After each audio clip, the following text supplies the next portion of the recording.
Chers tous, bonjour Cash, en ce mercredi 13 novembre 2024. J'ai échangé avec des frères qui sont hors du Gabon, qui me disaient, mais tu sais, Chamberlain, vous donnez de plus en plus l'impression qu'au Gabon, vous ne savez pas ce que vous voulez. Ou du moins, ceux qui sont allés à l'école au Gabon, ce sont les mêmes qui sabotent leur propre pays, le Gabon. Après, ils sont là à dire, ouais, ce pays ne fonctionne pas bien, il n'y a pas la route, il n'y a pas l'école, il n'y a pas la santé. Tout le monde ne peut pas travailler au même endroit. Il y a ceux qui travaillent, ce qu'on appelle communément, et me faire comprendre de tout le monde, le ministère des Finances. Ce qu'on appelle actuellement le ministère des Comptes publics. Il y a le gouvernement de la transition, mais c'est un gouvernement qui travaille avec une administration qui est là depuis des années. Mais les queues de budget, vous imaginez le président de la transition, le général Oligui Nguema, c'est un militaire, il descend, il parle là dans la cour et il s'adresse aux fonctionnaires du ministère des Comptes publics, du ministère des Finances. J'ai vu le ministre, j'ai vu le directeur général de la comptabilité publique qu'on appelait par le passé le trésorier payeur général. J'imagine tout autour, il y a tous les autres au cadre de cette administration. Lui-même, il dit, arrêtez avec ça. Nous, les usagers, nous, les Gabonais, nous sommes les premières victimes. Nous avons dénoncé ça. À votre avis, ça continue pourquoi?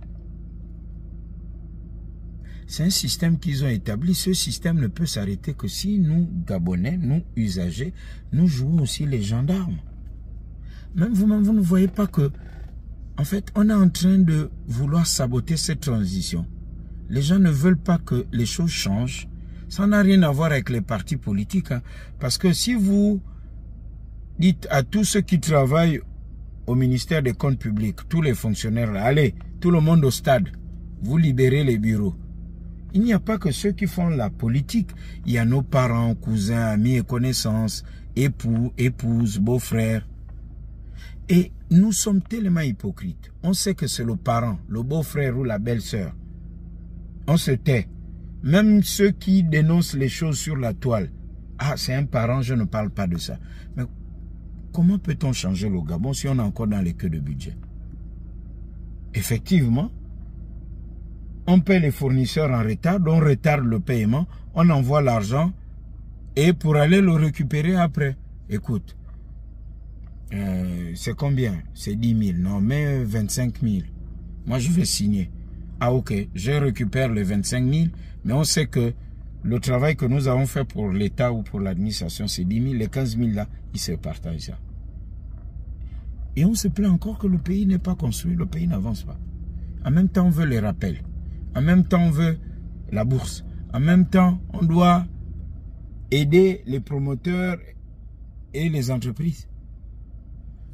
Pour ma part, et là où je ne suis pas d'accord avec le CTRI, c'est de laisser les médias publics en l'état, c'est-à-dire le désordre qui se passe en ce moment. Mettez tout à la télévision, on va créer des bonnes émissions, on réforme la télévision parce que la télévision actuelle, c'est pas au service de la transition et pour mettre la lumière. À temps normal, si on respecte le président de la transition, parce qu'il y a plusieurs respects, on peut dire oui, monsieur le président, oui, monsieur le président, quand on est devant lui, mais derrière, après, on dit off. Les médias publics devaient, dès cet instant, faire une série de reportages, des émissions, ou au journal, je ne sais pas, arrangez-vous n'importe comment, pour expliquer et dénoncer les queues de budget. Le président de la transition ne peut pas descendre de son bureau, venir là faire une visite inopinée et dénoncer ça, c'est-à-dire que ça lui fait mal au cœur. Il est fatigué de ça. Ce sont des pratiques qui existaient depuis longtemps. Et vous, médias, qui êtes payés par le contribuable gabonais, vous êtes censés rendre visible cette transition et vous n'en parlez pas. Mais allez-y, continuez. Vous faites une série de reportages que lorsqu'on vient payer pour parler d'un sujet. Mais là, le président en parlait, c'est un sujet qui impacte dans plusieurs secteurs du pays. L'eau, l'électricité, les salaires, les pensions, je sais pas, on a parlé des services rendus, les rappels, l'habitat, le logement, les bourses, les médicaments. Tout ça, c'est à l'intérieur. Une petite catégorie de Gabonais qui volent l'État parce qu'ils sont allés à l'école pour travailler là où on garde l'argent de l'État. Alors ils font les magouilles à aller récupérer cet argent. Et après on se plaint. Messieurs et mesdames du CTRI, votre péché, c'est de laisser les médias et la communication à l'État. Parce que cette communication milite contre vous. Et monsieur le président de la République, vous risquez de vous fatiguer. On veut vous donner l'attention parce que votre communication ne suit pas. Et ça, ce n'est pas du tout cash. Moi, je vote oui, cash au référendum. C'est parce qu'il faut aussi réformer les médias cash.